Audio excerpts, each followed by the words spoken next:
Buen día, iglesia. ¿Cómo están? Vamos a meditar hoy día la palabra de Dios después de haber adorado en espíritu y en verdad y con el corazón abierto, sincero a nuestro Señor. Un tema bastante importante que vamos a meditar el día de hoy y es acerca de la conquista de las naciones, acerca de cómo vemos la vida y acerca de cómo estamos obedeciendo el mandato que el Señor nos ha dado. Pero primero vamos a entender algo. Vamos a Habacuc capítulo 2, verso 14. Antes de meditar en la palabra del Señor, vamos a meditar en la palabra del Señor. Habacuc capítulo 2, verso 14 dice, porque la tierra estará llena del conocimiento de la gloria del Señor, como las aguas cubren el mar. Wow. Vamos a hacer una oración antes para poder empezar. Amado Señor, queremos agradecerte el día de hoy por tu presencia en medio de nosotros, mi Dios. Gracias por tus misericordias cada día. Gracias porque tú has puesto tu mano sobre esta iglesia local y nos estás, Señor, apoyando, Señor, para que todo lo que hagamos, Señor, sea para tu fama, para tu gloria y tú puedas, Señor, glorificarte en muchas almas salvadas, Señor, en muchas vidas transformadas, Dios mío, para que ellos puedan proclamar tu nombre entre las naciones. Gracias, Señor, en el nombre de Cristo Jesús. Amén y amén. Bueno, quiero empezar haciendo una reflexión. Hace más de 100 años, hermanos, y esto la mayoría de los que son miembros de Gracia Urbana va a ser para ellos una recapitulación de nuestra cosmovisión como iglesia. Hace más de 100 años el cristianismo comenzó a dejar de ver el mundo como una nación pagana para conquistar. Comenzó a moverse, eh, comenzó a verse como que los cristianos se están comenzando a caracterizar, digamos, por creer en que la misión de la iglesia es solo rescatar personas y meterlas en un cubo, meterlas en reglas, en una institución, y luego esperar la derrota nuestra para que Cristo nos salve en el último minuto. Algunos comienzan a esperar desaparecer de la nada, otros esperan a que nos maten a todos. Por mucho tiempo los cristianos han prestado atención a la errada doctrina que está como un tatuaje, tanto en muchos hermanos poco estudiados como en otros mucho más académicos. Pero esta doctrina que enseña que estamos condenados al fracaso, que los cristianos no pueden ganar al mundo por completo. La noción de que todo va de mal en peor. La noción de que así será todo de mal en peor hasta que Jesús regrese. Entonces, digamos que esta creencia dice que los cristianos constantemente irán perdiendo terreno con el enemigo hasta que el mundo sea realmente una sinagoga de Satanás. La noción de que entonces Satanás nos está pateando la puerta y a los justos la aguantamos es la que reina. ¿Pero será realmente la bíblica? Bueno, parece que no es. La iglesia del futuro se nos ha enseñado como una iglesia derrotada. El futuro de la iglesia se nos enseñó, bueno, desde esta perspectiva, es un inevitable deceso hacia la apostasía. Y su base, la base que tienen estos hermanos para todo esto, no es la Biblia, sino son textos de la Biblia fuera de contexto. Usan textos de la tribulación, gran tribulación y apostasía de los tiempos profetizada por Jesús para que se cumpla en el siglo I y la trasladan al futuro y terminan por otro lado sumándole a esta noticia anacrónica, sumándole las noticias más actuales de las redes o de la televisión, del noticiero del día, donde se muestra algo malo y decadente de este mundo. Bueno, ya tenemos una doctrina pesimista del fin, ya tenemos una señal del fin. Por ejemplo, el COVID, o las leyes antinaturales promovidas por agendas de izquierda en algunos países, o alguna nueva guerra, o cualquier incremento, supongamos, en las estadísticas criminales, o toda nueva evidencia de la, digamos, rupturas familiares, por ejemplo, la familia se está destruyendo, que tantos hogares disfuncionales. Todo es visto como una señal del fin. Es más, a veces se le quiere ver de forma positiva como un paso más al esperado retorno del Señor. El Señor ya está por venir porque mira lo que está pasando, diría algún hermano. Entonces todo eso está basado en textos fuera de contexto. Ellos esperan a que Jesús venga y se los lleve en un supuesto rapto secreto, por un lado, una teoría reciente que no tiene más de 200 años. Y por otro lado, algunos piensan que no, sí nos vamos a quedar, el rapto es post-tribulacional, pero que al final todos vamos a ser asesinados, con una película de Holocausto. Anhelan el colapso total de la civilización. Aman las noticias cuando matan a cristianos en Corea del Norte, en África o en la India, aunque puedan hacer hasta videos llorándonos, oremos por los mártires, dicen, pero en realidad en el fondo de su corazón les encanta ver esto como una señal de que Jesús vendría a rescatarnos ya pronto, en cualquier momento. Los proyectos sociales, de acción social, conquista de las esferas, como plataformas de evangelización, comienzan a ser vistos mal. Hay pastores que los ven con escepticismo, incluso acá en nuestra ciudad. Muchas veces se asumía que cualquiera podría redimir alguna esfera a través de la predicación del Evangelio y de la redención de los que creen. Pero según estos hermanos, estos esfuerzos no sirven. Están destinados a fracasar. O como bien dijo un famoso predicador de la antigüedad, no tan antiguo, pero famoso, dice, no le sacas brillo a un barco que se va a hundir. Y este dicho que dijo este predicador pesimista está basado en dos suposiciones. En primer lugar, que el mundo no es nada más que un barco hundiéndose. Para ellos el mundo va a la destrucción total. Son pesimistas en cuanto a su cosmovisión de la vida. Y en segundo lugar, que cualquier programa organizado de evangelización con intentos de redención y avivamiento verdadero no sería nada más que pulir el cobre. ¿A quién? A este barco hundiéndose. Entonces el evangelismo, digamos que es una invitación para que te unas al lado de los perdedores. Y todo esto está anclado, sujeto a dos problemas que vienen justamente de esta cosmovisión pesimista. Y uno es el punto de vista falso de la espiritualidad. Eso es algo que está metido en todas las iglesias pesimistas. La idea bíblica de que ser espiritual implica que el hombre y mujer espiritual es una persona que es una especie de ser no físico, y no que seas un fantasma, sino que no se involucra con las cosas terrenales, mundanas, profanas, que no piensa mucho en qué será de este mundo, ni qué mundo va a dejarle a sus hijos, sino que dedica la mayor parte de su tiempo a meditar de cómo preferiría estar en el cielo. Sin embargo, mientras está en la tierra, tiene un deber principal en la vida. Así, dices tú. Entonces, sí tienen un deber, claro. El deber es ser mártir en todos los lados por amor a Jesús. De este modo, de este punto de vista, el hombre espiritual es un débil, es un perdedor. Por lo menos, al menos, dicen algunos, pero es un perdedor piadoso y de sana doctrina. Entonces, pero la que tiene la Biblia es muy diferente a lo que digámosle, ultrafundamentalismo de las formas y las acciones diarias dice. El verdadero fundamentalismo bíblico, es decir, cuando vemos la Biblia en su contexto, y en la historia de la Iglesia, usa el término espiritual generalmente cuando está hablando de alguien que está guiado por el Espíritu Santo. Ser espiritual es ser guiado y motivado por el Espíritu Santo. Y esto significa obediencia. Obedecer sus órdenes tal como están registradas en las Escrituras. El hombre espiritual no es alguien que flota en el aire y se aísla de todos, que le dice mundano a todos, porque todo es profano. Tampoco es el que anda buscando sensaciones superficiales que le hagan sentirse más santo y escucha voces santas, o escucha voces extrañas, o dice cosas extrañas.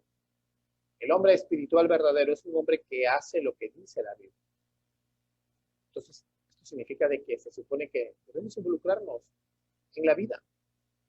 En Jeremías 29 dice que debemos ser parte de la sociedad y redimirla, porque depende de nuestra paz, la paz de la ciudad donde Dios nos ha puesto. La ciudad del mundo, o sea, la civilización del mundo creada con la cosmovisión anticristiana, debe ser redimida con la ciudad de Dios. Eso lo puedes ver que tenía muy claro los hombres del pasado, como San Agustín. Sin embargo, estos hermanos dicen, no, debemos retroceder, escondernos debajo de la cama, esperar que Cristo venga. Y si hacemos misiones, bien, pero para que se salven y los metamos al cubo. Nada de redención. Bueno. Acuérdense que la confesión cristiana básica que todos tenemos y que al margen de las diferencias no se puede negar es que Jesús es el Señor. Es decir, Jesús es el Rey, el Señor de todas las cosas, el soberano de la tierra. Y como soberano, Rey, Señor, ha de ser glorificado en todas las áreas. Vemos en Romanos 76. Al sea la gloria por los siglos de los siglos. Amén. No hay pesimismo en la Biblia respecto a este mandato, a menos que seamos desobedientes. Jesús realmente, ¿tú crees que es Rey del mundo? ¿Tú crees que Jesús reina? ¿Que Cristo Rey? ¿O es Rey de tu corazón? Bueno, otro obstáculo, aparte de la falsa espiritualidad, otro obstáculo para que la cristiandad se mueva, ¿no?, hacia una cosmovisión de transformación, hacia una cosmovisión reformada, bíblica, cristocéntrica, y es más o menos algo que podríamos llamar la escatología de derrota. Escatología significa doctrina del fin del mundo. ¿Cómo vemos el mundo al futuro? Y lamentablemente este obstáculo de la escatología de la derrota también nos trae una cosmovisión pesimista, es una forma de ver la vida pesimista. Nuestra escatología, o sea, nuestra doctrina de las cosas finales, nuestra expectativa del futuro es pesimista. Y no cabe la menor duda de que las expectativas recientes de muchos cristianos, tal vez desde 1830, que con el nacer de estas doctrinas que mencioné hace rato, como por ejemplo el rapto secreto, o la gran tribulación futura, cuando en realidad la gran tribulación ya pasó, fue en el año 70, después de Cristo, pero estos hermanos la han trasladado a un futuro, y otras ideas. Entonces, todas estas cosas nos han hecho simplemente esperar un fracaso, ¿no? Algunos dicen, ¿para qué vamos a redimir las esferas si ya viene el rapto? Y por otro lado, otros hermanos que creen en que el rapto no es pretribulacional, dicen, ¿para qué vamos a redimir las esferas si ya viene la gran tribulación? Para ellos, como la tribulación es en el futuro, siempre están divididos con eso y no hacen nada. Porque al final nos vamos a desaparecer o vamos a ser destruidos. Entonces, el mundo, como lo notamos, es considerado un barco hundiéndose.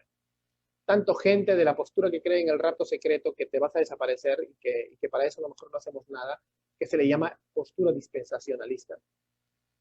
Tanto como los otros que creen que ya viene la gran tribulación y que todo esto se va a convertir en Corea del Norte.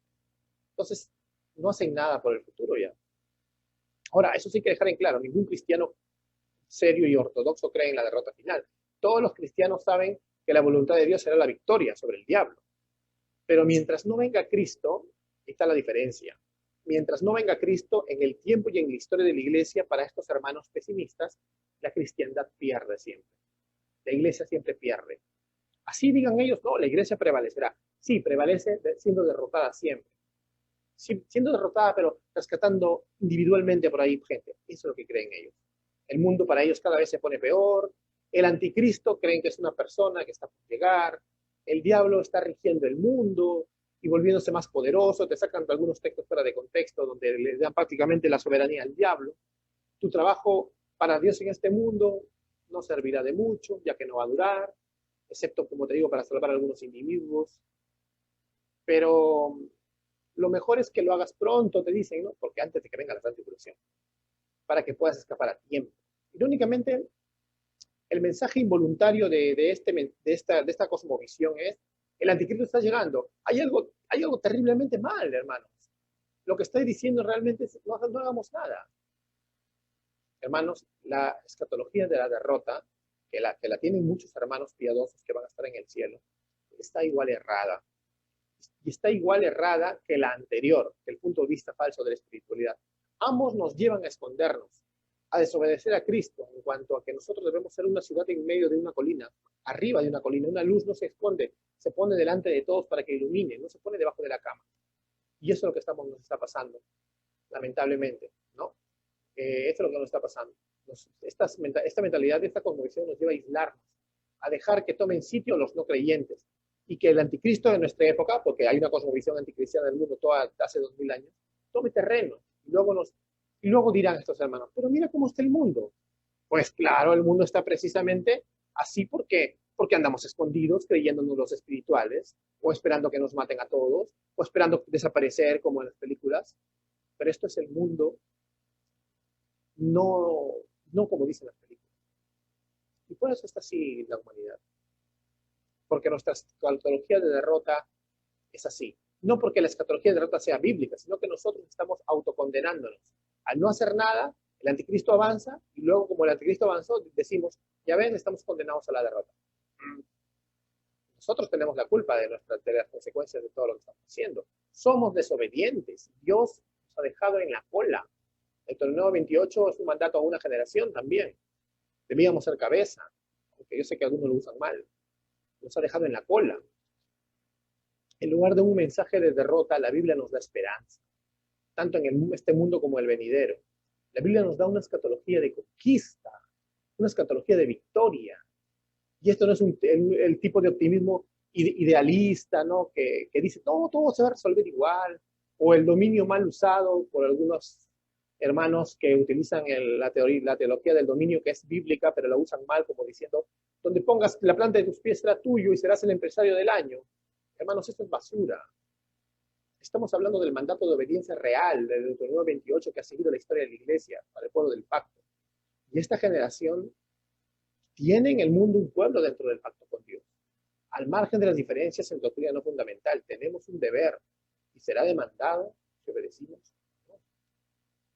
Y esto es una certeza bíblica sólida, segura, de que antes de la segunda venida de Cristo, el Evangelio será victorioso en el mundo entero. La cosmovisión de conquista, o sea, la forma de ver el mundo de forma optimista de la Iglesia, le dio la forma a esta civilización que vivimos, que se le llama la civilización occidental. Por ejemplo, en Europa hay grandes catedrales, ¿no? Compáralos con los edificios de las iglesias en la actualidad, con los locales que tenemos. Las catedrales antiguas, obras maravillosas de arte, fueron construidas durante décadas y durante generaciones a veces, pero fueron construidas para que duraran siglos. Y así sucedió, ¿no? Al margen de que sean protestantes o no.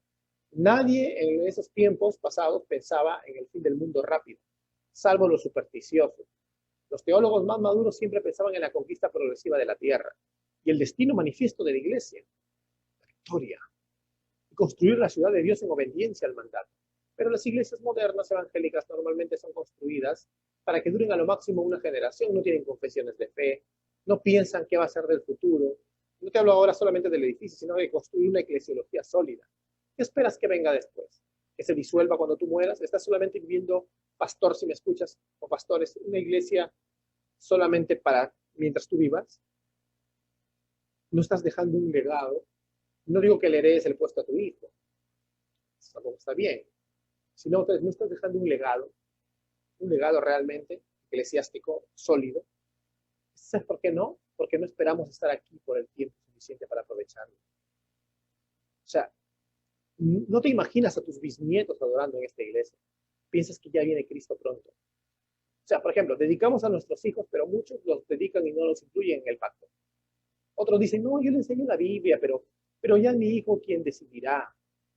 O sea, sus hijos son de César o de Satanás, antes que hijos de un pacto con Dios. Los obligan a cumplir reglas de su denominación. Cuando son adultos, odian la iglesia, estos jóvenes, y se van porque nunca nacieron de nuevo. Esto, hermanos, no es estar en el pacto con Dios. Eso no es crianza cristiana. Eso no es dejarle un buen legado a tus hijos. Y eso evidencia la falta de esperanza en el futuro de la iglesia evangélica de hoy. Ni siquiera esperamos tener bisnietos, porque supuestamente antes nos van a matar a todos, o se viene el rapto, sea la postura que tengan, pero estamos mal. Y encima decimos aleluya, decimos cuando estamos mal.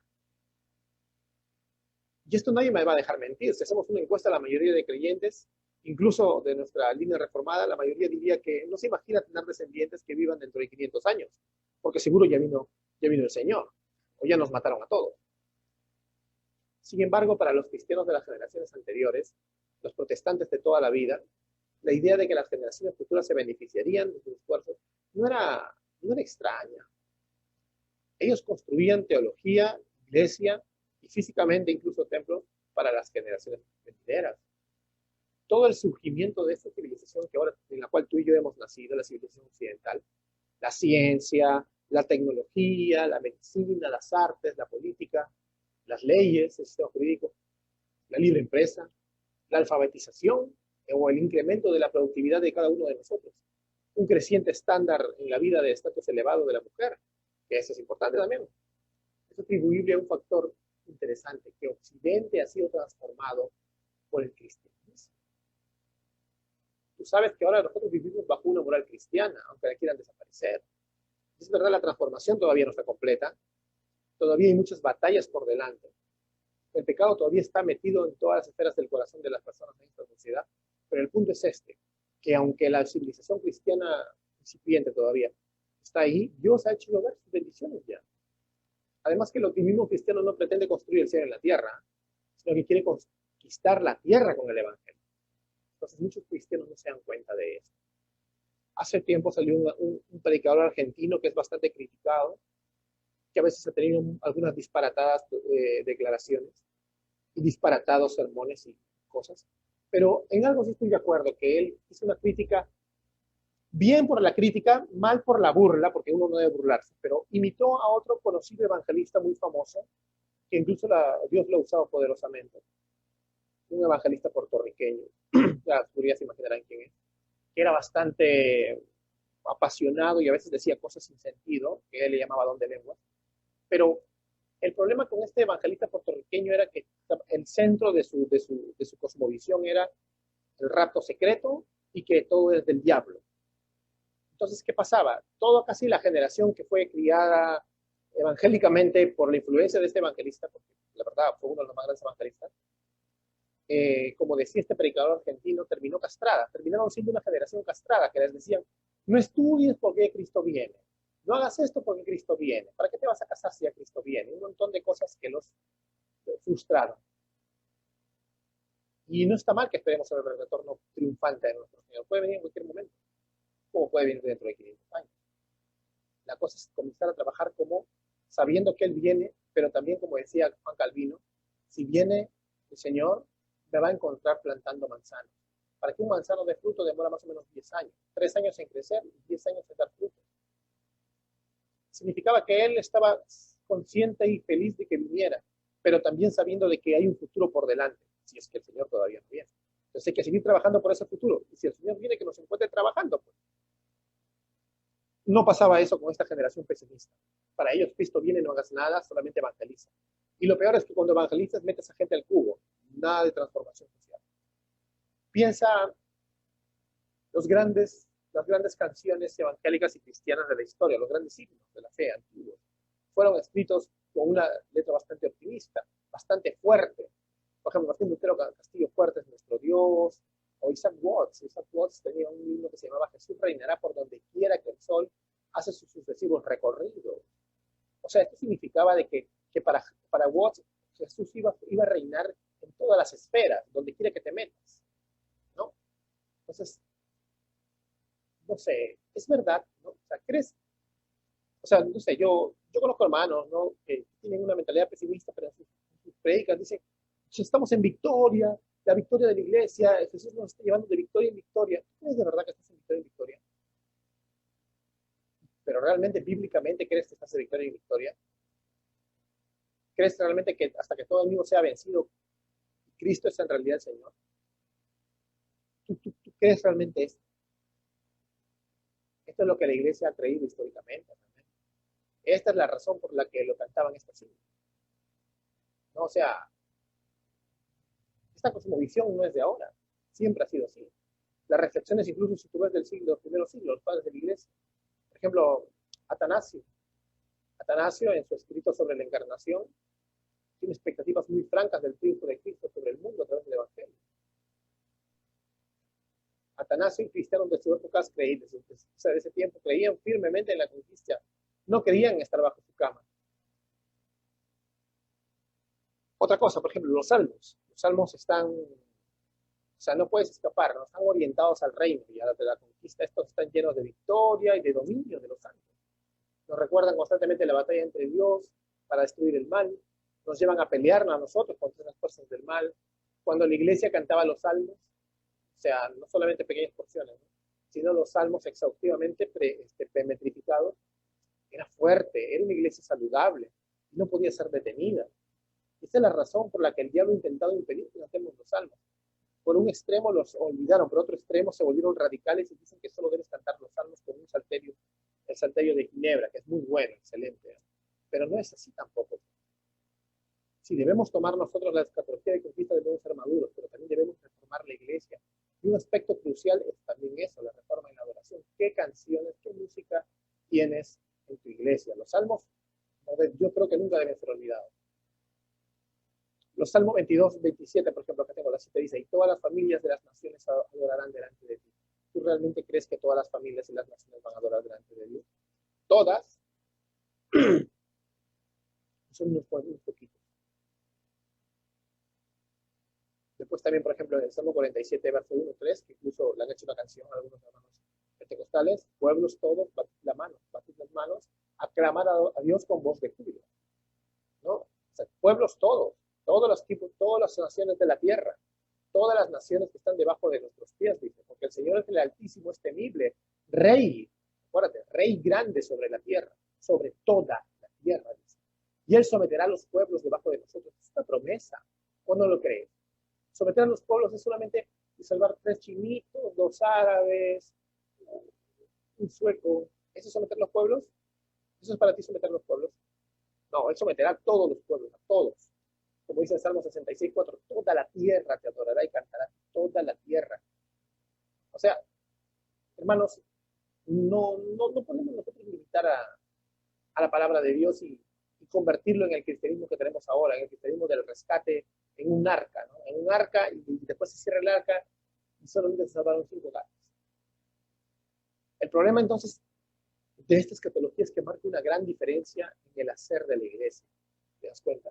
¿De qué te sirve decir que hablas de misiones, por ejemplo, estás en una agencia misionera o hablas de misiones, si tú en el fondo tú crees que el evangelio no va a tener éxito? Solamente crees que debes ir a rescatar 2 de acá, 3 de acá, en lugar de multitudes y naciones. Entonces, la iglesia fracasará solo cuando venga Jesús nos va a salvar.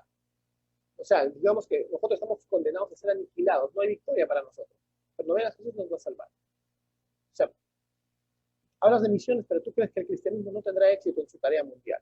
La gran comisión de ser discípulo nunca se va a poder llevar a cabo realmente. O sea, si eres pesimista, ¿no? Para ti Satanás y las fuerzas del anticristo prevalecerán, no la iglesia. Sin embargo, de ahí cantas la canción, la iglesia prevalecerá. Entonces, hermanos, ¿qué estamos haciendo? Nuestra cosmovisión afecta a nuestra vida.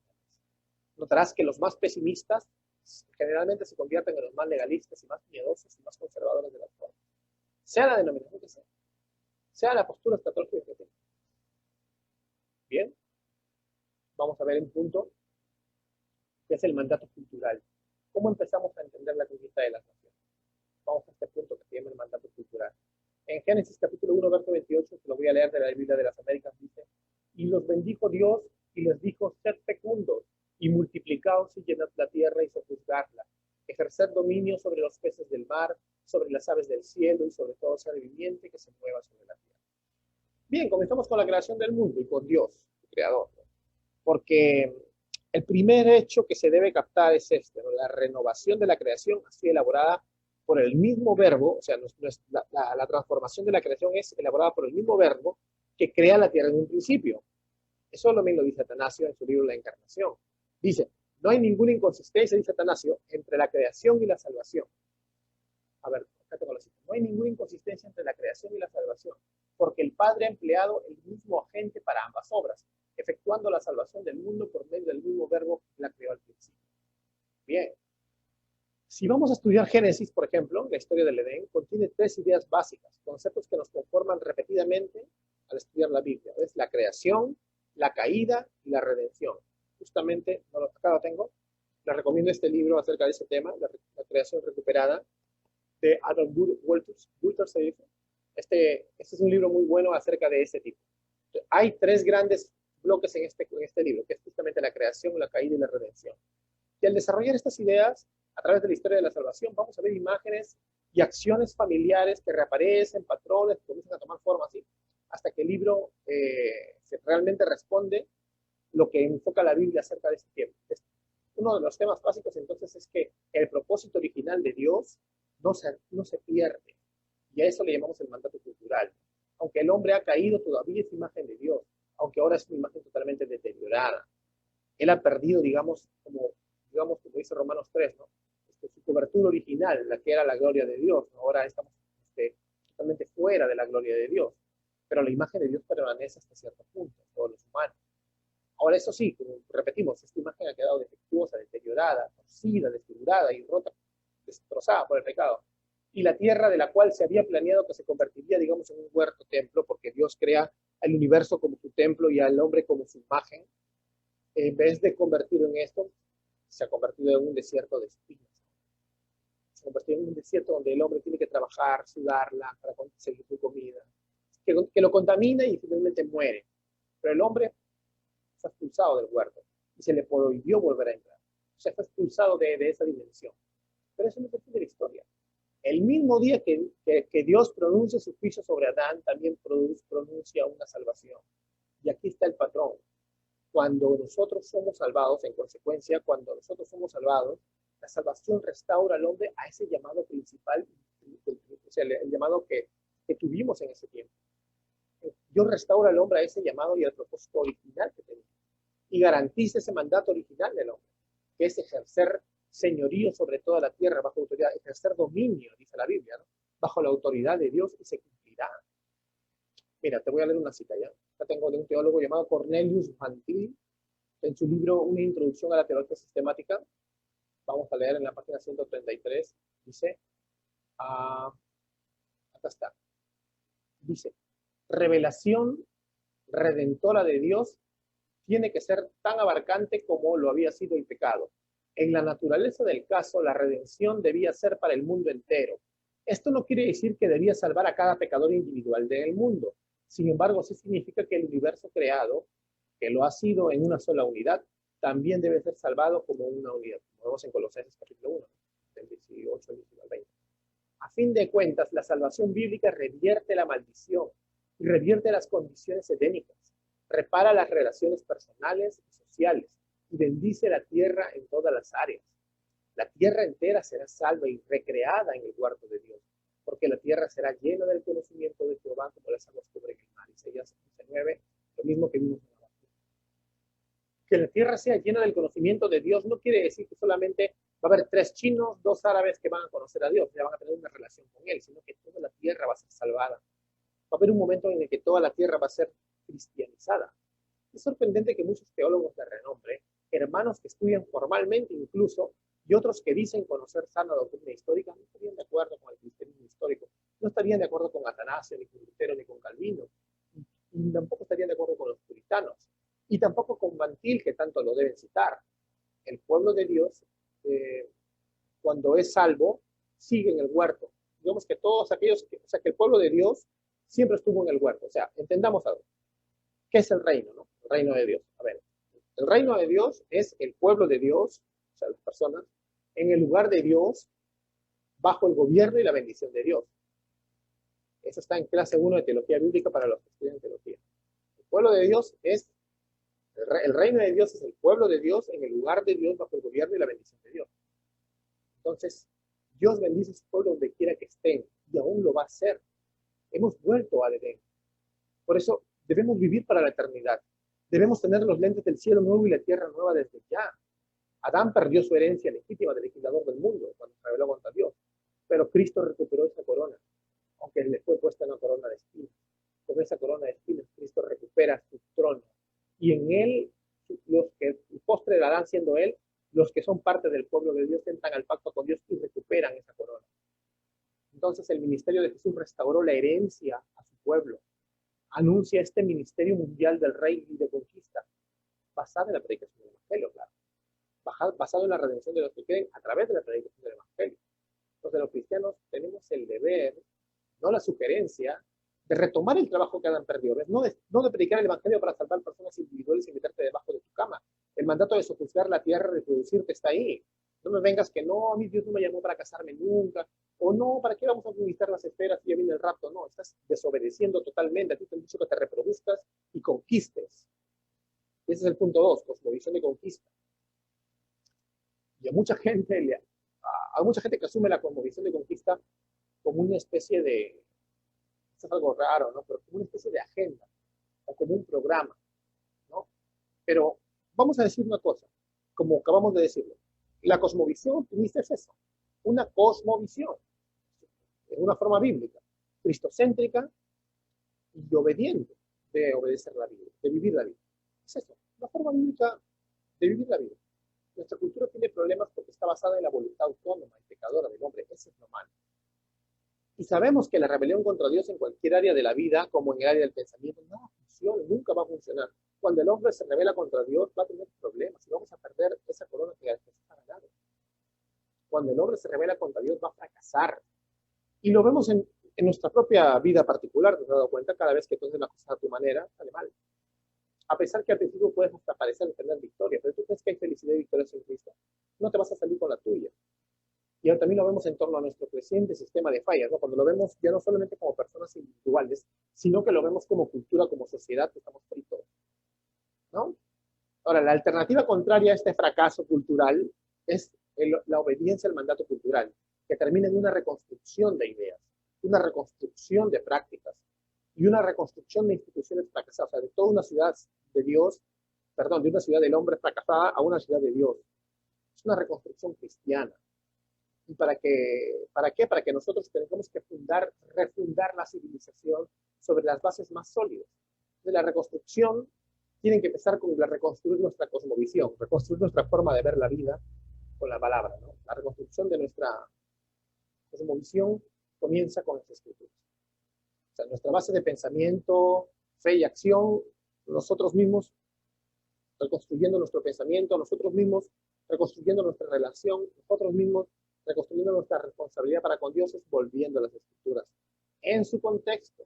Así eso me cuesta ir contra el pesimismo o contra X o Y profeta, apóstol, pastores o denominaciones. Y luego la reconstrucción progresa extendiéndose ya hacia nuestra esfera variada de influencia, con intencionalidad, ¿no? Los grupos en los cuales nos desenvolvemos. Dios nos ha puesto a cada uno en un grupo diferente, en comunidades diferentes. Entonces nosotros ahí comenzamos a influenciar con los principios de la ley de Dios que tenemos en la Biblia. Principios que empapan el Nuevo Testamento y que deben empapar nuestras vidas en todo sentido. A esto algunos le llaman teonomismo, ¿no? Teos, Dios, monos, ley. Y es decir, toda la ley debe ser relevante para nosotros en sus principios. Ahora, alguno me dice, ¿qué te vas a volver legalista? ¿O te vas a volver judaizante? Dirán algunos. No, no estamos hablando de formas, de la cultura, contextos históricos, sino de los principios del corazón de Dios en la ley. ¿Y por qué hablamos de la ley de Dios? Porque, porque mira, hay que entender, como cristianos creemos que Dios es el creador. Y si creemos que Dios es el creador y que la palabra es su única revelación, ¿no? Ya no hay más revelaciones, ¿verdad? Si crees en eso. Entonces, la palabra es la única revelación. Entonces, ¿cómo sabemos cuál es la forma en que Dios quiere que se legislen en las naciones? Si creemos que Dios es el creador, entonces su palabra, si creemos que Dios es el creador, entonces su palabra debe prevalecer. Su palabra debe ser autoritativa.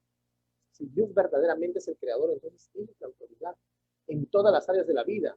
Y esta perspectiva entonces nos pone a nosotros bajo Dios y ejerciendo dominio sí en la tierra, pero bajo la ley de Dios, bajo la voluntad de Dios. No lo hacemos por nosotros mismos. ¿Cómo ejercemos ese dominio en este mes? No por nosotros mismos. En términos de nuestro propio pensamiento autónomo, con nuestras propias opiniones.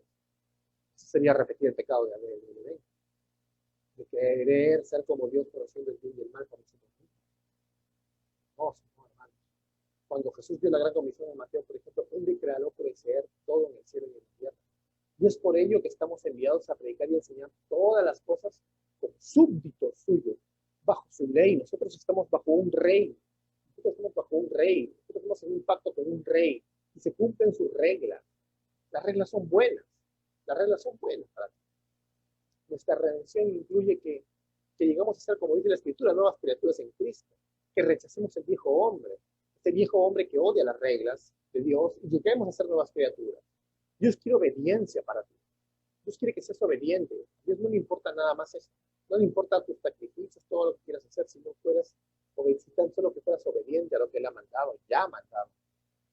Pero nosotros no podemos quitar la maldición totalmente de nuestras vidas. Tenemos que entender que, de alguna forma, debemos aceptar nuestro papel como nuevas criaturas en Cristo por gracia. La única manera que podemos hacer esto conscientemente y evidenciar que realmente amamos a Dios es a través de amar su voluntad. ¿Cómo está expresada su voluntad en la Biblia? A través de su legislación, a través de su ley. De manera que la reconstrucción de nuestra forma de ser, de nuestra forma de creer, de nuestra forma de vivir cristiana, es fundamentalmente una aplicación consciente de lo que creemos, de nuestra cosmovisión en nuestras responsabilidades del día a día. Y en el mensaje que tenemos para con el mundo, ¿no? Este mensaje que con esta clase de vida y pensamiento le damos al mundo. Yo vivo de una manera que el mundo se da cuenta que soy cristiano, que su ley es buena, ¿no? Les demuestro y les muestro con la palabra, porque ese es en el contexto en el que nos vamos a nosotros a vivir, la cosmovisión que predicamos con nuestra boca y con nuestras obras y enseñamos a los demás. Y todo eso dice que somos nosotros mismos, dice que somos de Dios. Entonces dice que no determinamos lo bueno o lo malo por nuestra razón autónoma. Dice que tenemos una base de donde partimos para la moralidad. Y eso es lo que se está perdiendo en el mundo ahora. Si verdaderamente somos servidores de Dios, eso es lo que creemos, reaccionamos y que trabajamos como tales. No somos servidores de nosotros mismos. Pero No somos como el mundo, ¿no? ¿El mundo qué hace? El mundo, el humanismo, elimina a Dios de la ecuación.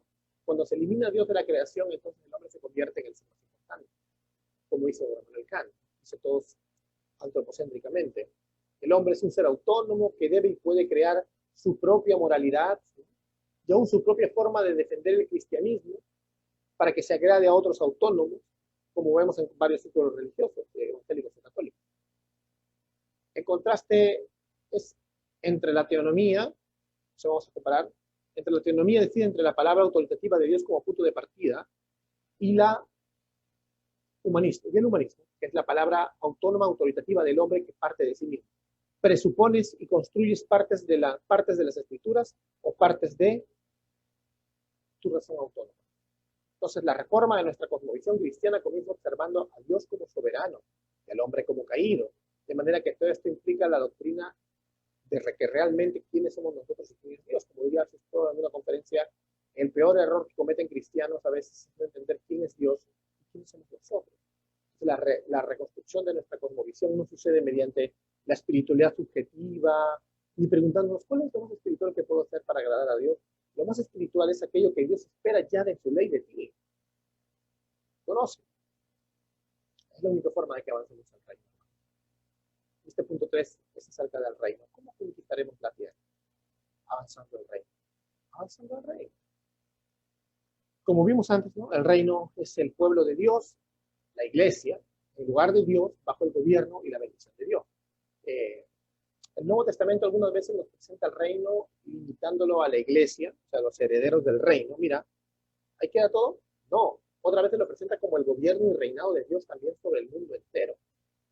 Las dos cosas no están en contradicción. Cristo es rey sobre todas las cosas y los herederos de su reino son sus siervos fieles. En el pacto con Dios, incluso, si hablamos ya del pacto per se, hay trigo y hay cizaña. El reino tiene humanos en el pacto con Dios, cuenta con herederos del reino, suyos, y con rebeldes del reino, cizaña. Y esa es precisamente la razón por la que a veces el reino se describe como que se abarca todo, ¿no? Y otras veces como que solamente habla de los creyentes realmente. Y es decir, que lo que recibirán en el reino es su consumación. Hay algunas confusiones, ¿no? Porque el hecho de que el reino de Dios también sea toda la humanidad nacida, toda la creación sea el reino de Dios, no significa de que todos somos hijos de Dios salvos. Por otro lado, algunos también van al otro extremo y no quieren reconocer que dentro de la iglesia hay trigo y cizaña. No, el reino solo son los que son la iglesia invisible. O sea, la iglesia salva tal como la ve Dios, pero tú no sabes quién es salvo y quién no es dentro de una iglesia local. No hay que caer en los extremos. Entonces, el reino de Dios también, el descender del Espíritu Santo para la era del reino de Dios está presente. Este reino está viniendo, pero este reino vendrá al futuro. Es decir, tiene varias etapas el reino. Vino, está viniendo y vendrá. Se lo puedes ver en Mateo capítulo 3, en el 4, en el 10, en el 6. Y te lo resumo, o sea, Cristo reina sobre todas las cosas aquí y ahora. ¿Crees eso, no? Cristo reina aquí y ahora, sobre los no creyentes y sobre los rebeldes contra su reino incluso, pero de forma especial reina sobre sus herederos, sobre sus elegidos, sobre su iglesia. Y son los que heredarán el reino. ¿Cómo así? O sea, heredarán la consumación de esto. Y ese reino está presente, está viniendo y vendrá a ser consumado. Entonces, la razón por la que nosotros somos un reino de conquista es porque Cristo está destruyendo todos sus enemigos aquí y ahora. Y los destruirá definitivamente en el futuro. Cristo está salvando a algunos y destruyendo a otros rebeldes dentro de su reino y destruirá finalmente a todos los rebeldes de su reino. Los que le dirán, Señor, Señor, te servimos y no entrarán más que el infierno. Los que no heredarán el reino. Cristo reina ahora, aunque tú veas noticias pesimistas. En Mateo 28, del verso 18 y 19, dice, toda autoridad me ha sido dada en el cielo y en la tierra, y pues de ser discípulos de las naciones. Y la razón por la que hacemos discípulos en las naciones, y por la que ahora los discípulos pueden ir confiados a todo el pueblo, es porque ahora Cristo reina sobre el mundo entero. Luego de darle instrucciones, los mandó a todo el mundo. Él no es un rey en el exilio, ya está destruyendo ahora mismo a todos sus enemigos, ¿sabías? Vamos a 1 Corintios capítulo 15. 1 Corintios capítulo 15, versos 24 y 28. Yo les leo de la Biblia de las Entonces vendrá el fin cuando Él entregue el reino a Dios Padre, después que haya abolido todo dominio y toda autoridad y poder. Pues Cristo debe reinar hasta que haya puesto a todos sus enemigos por debajo de sus pies. Y el último enemigo que será abolido es la muerte, porque Dios ha puesto toda su gestión bajo sus pies. Pero cuando dice que todas las cosas están sujetas, es evidente que se exceptúa a aquel que se ha sometido a Él en todas las cosas. Y cuando todo se haya sometido a Él, entonces también el Hijo mismo se sujetará a aquel que sujetó a Él todas las cosas para que Dios sea todo en todo. El argumento del apóstol Pablo, mira, has leído bien este texto, no es que Él está esperando que en un futuro ponga a los enemigos por el estrado de sus pies. No, has leído bien. El argumento es que Él está reinando desde hoy, hasta que todos sus enemigos hayan sido destruidos. La cuestión es que en su reino de conquista está destruyendo hoy día a sus enemigos y terminará de destruirlos a todos en el futuro. No es que está en su trono esperando el fin para recién comenzar a destruir a sus enemigos. No. Acuérdate, ¿ves? El argumento de Pablo es el siguiente, ¿no? O sea, él está destruyendo ya a sus enemigos. O sea, es así, ¿no? Por ejemplo, si ves todo el contexto de ese capítulo 15, él dice, ¿cuándo resucitaremos? Dice Pablo. Bueno, responde, ¿no? En la venida de Cristo. ¿Cuándo será esa venida? Bueno, cuando todos sus enemigos hayan sido destruidos y ya todos estén en sujeción a Él. Y otra pregunta, ¿y todos sus enemigos serán destruidos al final? ¿Serán todos así? No, el último enemigo destruido será la muerte, es decir, cuando Él venga, que ustedes resuciten, hermanos, allí se destruirá la muerte. Y en la resurrección se destruirá la muerte. Al resucitar todos, no hay más muerte, se destruirá la muerte, que es el último enemigo. Y esos otros enemigos que quedaban son destruidos en el tiempo y en la historia, no en este momento final, en la historia, hoy, aquí, mañana y hasta que Él vuelva. Ese es el esquema del pasaje. Los enemigos están siendo destruidos. Finalmente serán totalmente destruidos. Entonces algo debe quedar claro. Él está destruyendo a los rebeldes de su reino, a los usurpadores, a los que no se han sometido a su estándar, a los que no se han sometido a su ley, a los que venden sus convicciones, a los que venden la fe, a los que venden la doctrina fundamental por la amistad con los demonios disfrazados de cristianos.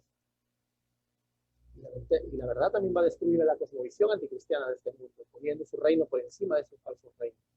Él está reinando hasta que se someta a todos los enemigos de su reino.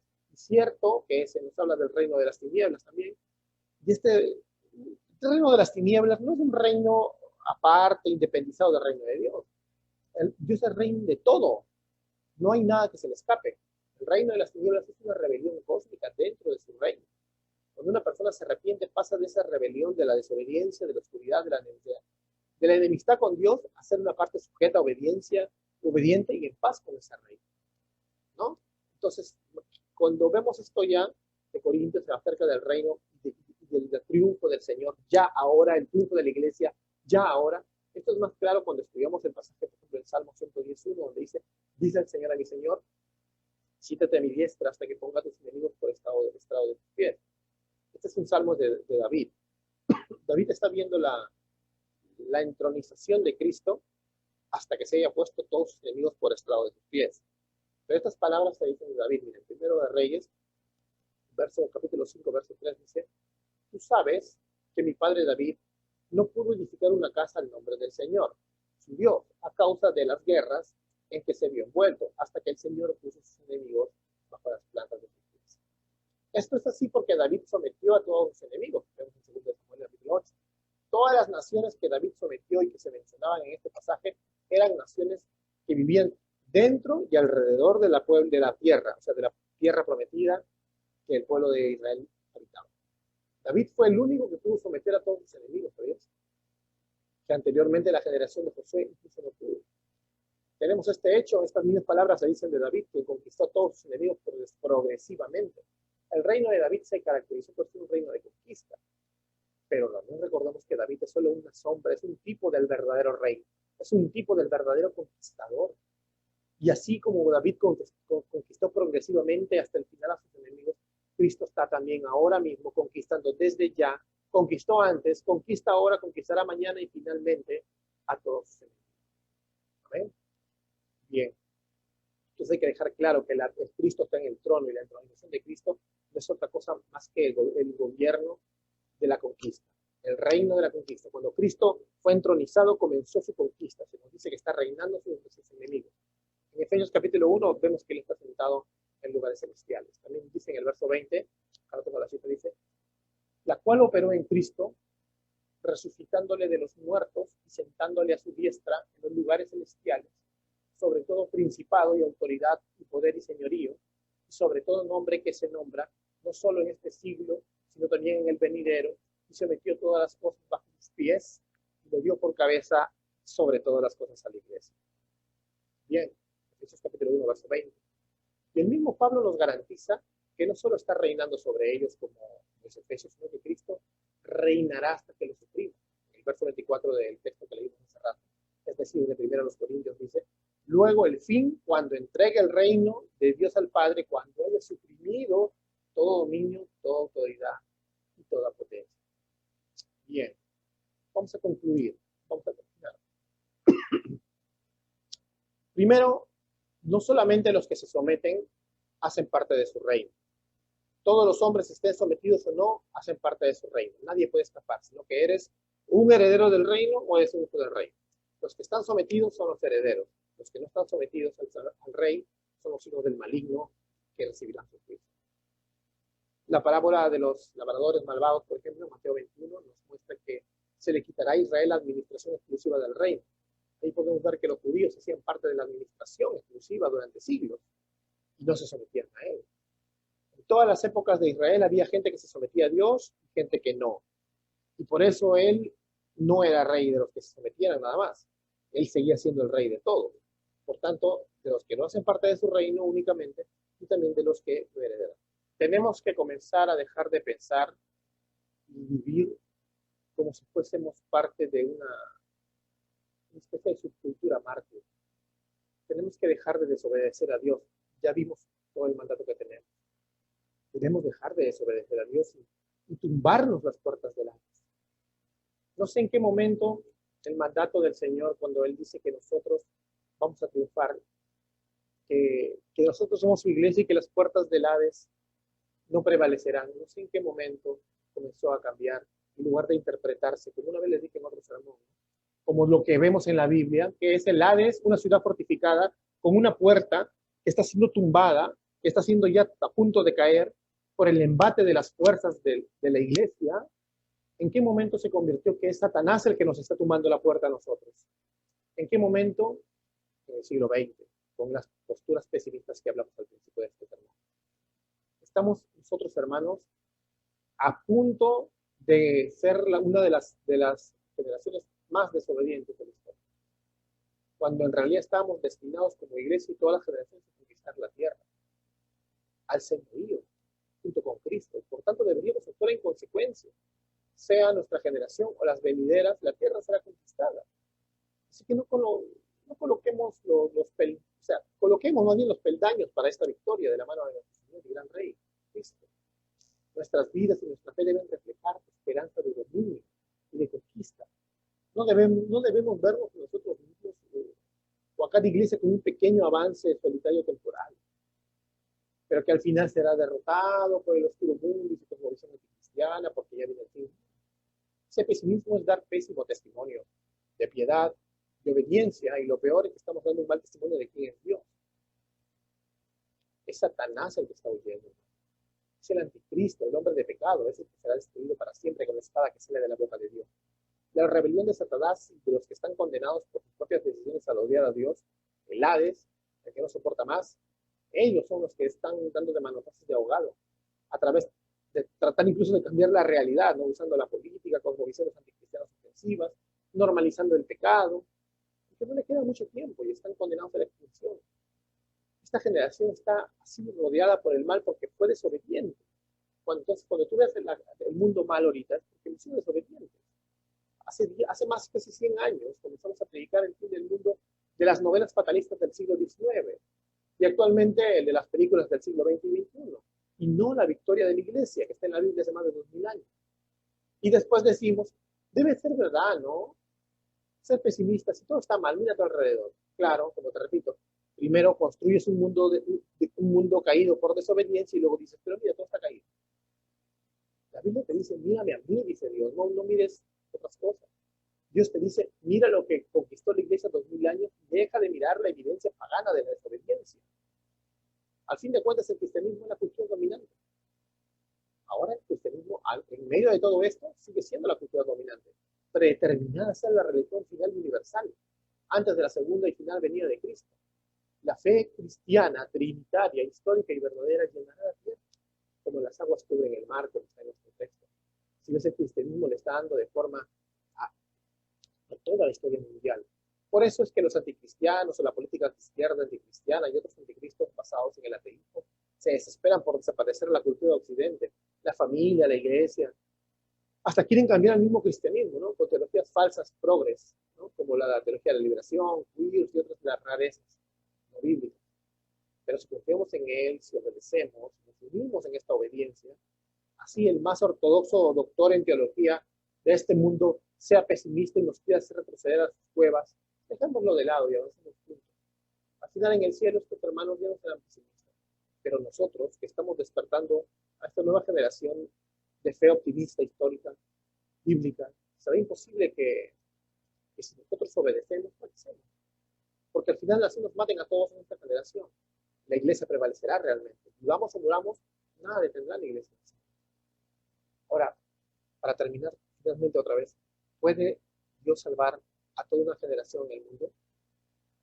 Claro que sí, Él salvó a todo Nínive, con un solo misionero.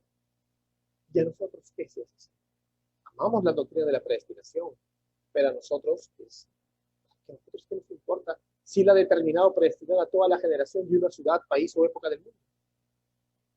El mar, es más, Él ha prometido, hermanos, como vimos en el texto, la tierra será llena del conocimiento de Dios. Dice Isaías, la tierra será llena del conocimiento de la gloria de Dios.